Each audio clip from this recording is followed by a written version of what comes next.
the world we don't really learn about in school, including here. Not much detail anyways, and we'll talk more about that later.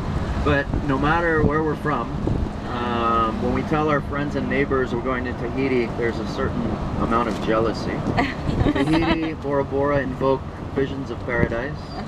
When you say Huahine, nobody knows what you're talking about, right? But Bora Bora and Tahiti, it's paradise. And people are jealous because you're here. And it's not unfair to say that French Polynesia is a dream destination. So tourists come automatically assuming, and rightly so, that our economy is based in tourism. In reality, there's really almost no tourism in French Polynesia.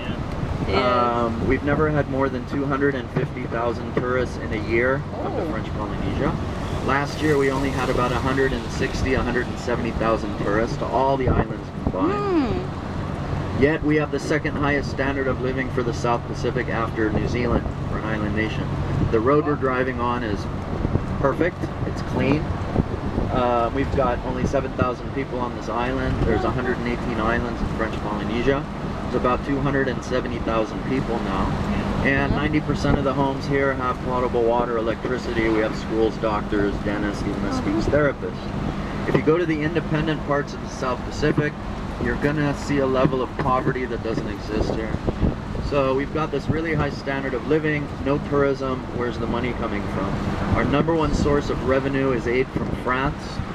We get 2 billion euros a year for 270,000 people, which per capita is pretty impressive.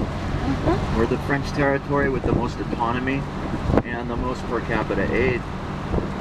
You're not going to see new 4x4s driving around in Tonga like you do here.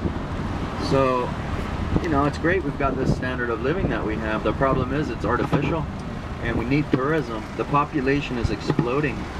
85 years ago, there were only 35,000 people, and now there's 270,000. 60% of the population is young, under 25, 26. And it's globalization, just like anywhere. So the kids want, you know, iPhones, iPads, and there's watermelon, cantaloupe, there's fish in the water.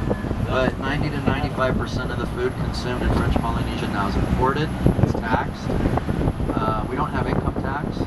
We don't have a lot of tourism, not because people don't want to come, but because it's the most expensive tropical destination of living. We need to develop tourism.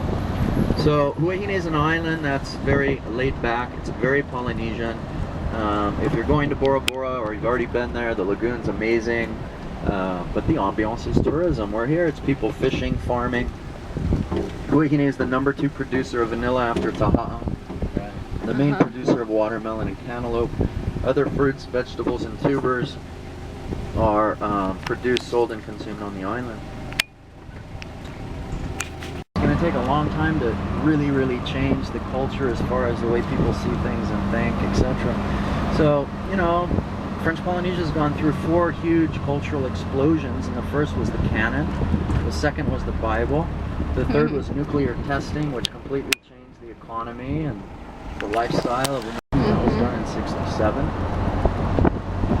When I used to come here as a little kid, it was a different reality. People that didn't have money lived in shacks like in Kingston, you know, corrugated metal walls and roofs. And they've been replaced by these houses. There's one we just drove by. There's a couple more on my right I'll point out. These prefab houses. People didn't have plumbing. They had outhouses, holes in the ground. So on my right here, there's a couple prefabs. So those have replaced pretty full up. The last couple of years have been slow. So most hotels, a lot of hotels are for sale. TTI is for sale. But it was a great place for a hotel. You could bicycle over to the archaeological sites, kayak out to the beach on the islet. Nice lagoon. There's a nice beach on the other side. I live behind us on the mountainside. Of the Tahiti Beach Resort.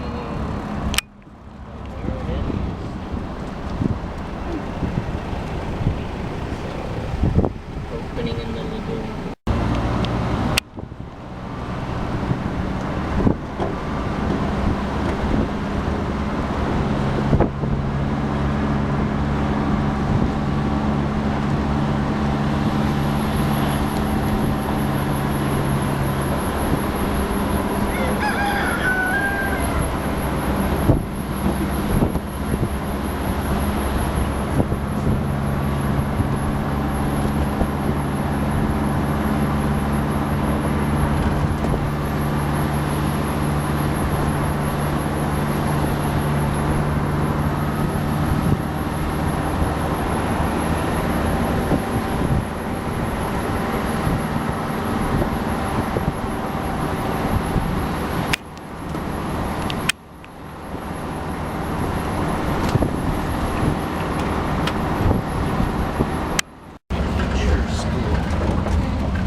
and You should get in the water.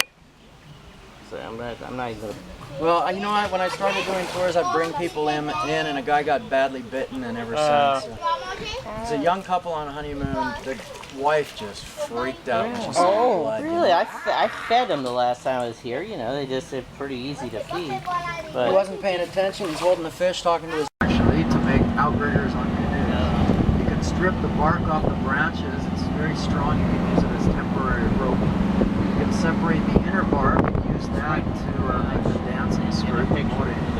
Here, maybe The yellow flowers are a natural laxative if you eat 4 or 5. There's, the acid I took it, and it was so pure. You could put in your eye, just up like that. You know, it was I lived in a place called the Purple Microdot Factory. Really? So I took some amazing acid. Curious because I mean he's for a lot of people associated with the 60s. But he, you know, I think he's, you know, I just assume he did, but you know, it's not something he ever talked about.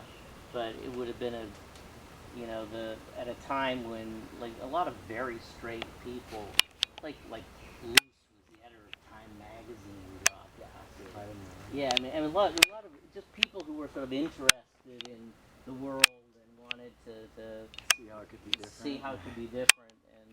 And before it, you know, there was breads and buns and cookies from Australia.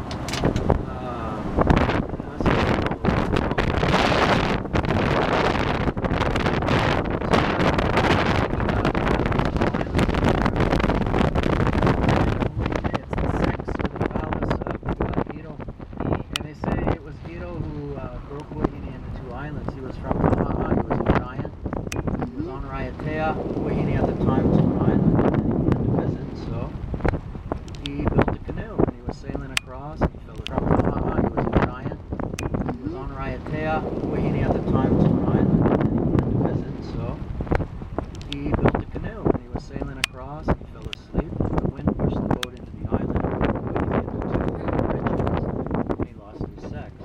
Now, like oral traditions anywhere, there's always versions and versions, so their version